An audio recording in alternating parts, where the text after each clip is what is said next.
السلام علیکم ورحمۃ اللہ وبرکاتہ۔ دوستو، آج میں آپ کو برکت کا ایک وظیفہ بتانے جا رہا ہوں۔ اس وظیفے کو آپ اپنے گھر میں پڑھیں گے، اللہ تعالیٰ آپ کے گھر میں برکت عطا فرمائیں گے۔ اس کو آپ اپنی دکان میں پڑھیں گے، اللہ آپ کی دکان میں برکت عطا فرمائیں گے۔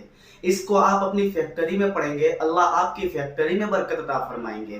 اور دوستو، بہت مختصر سا وظیفہ ہے، انشاءاللہ آپ یقین کے ساتھ پڑھیں گے، اللہ آپ کے گھر میں، آپ کی دکان میں، آپ کی تجارت میں، آپ کی فیکٹری میں اللہ خوب برکت عطا فرمائیں گے۔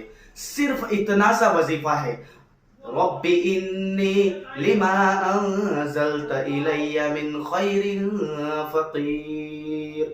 اس کو 11 مرتبہ پڑھنا ہے، رب انی لما انزلت الی من خیر فقیر۔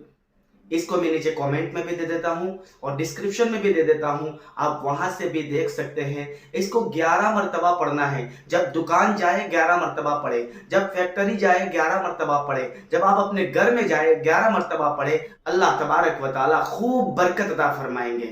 اس کے علاوہ اس وظیفے کو گھر کے دروازے کے اوپر والے حصے میں بھی لکھ کر لٹکا سکتے ہیں۔ اسی طریقے سے اپنی دکان کے دروازے کے اوپر والے حصے میں بھی آپ اسے لکھ کر چپکا سکتے ہیں، لگا سکتے ہیں۔ انشاءاللہ اللہ تبارک و تعالی خوب برکت عطا فرمائیں گے۔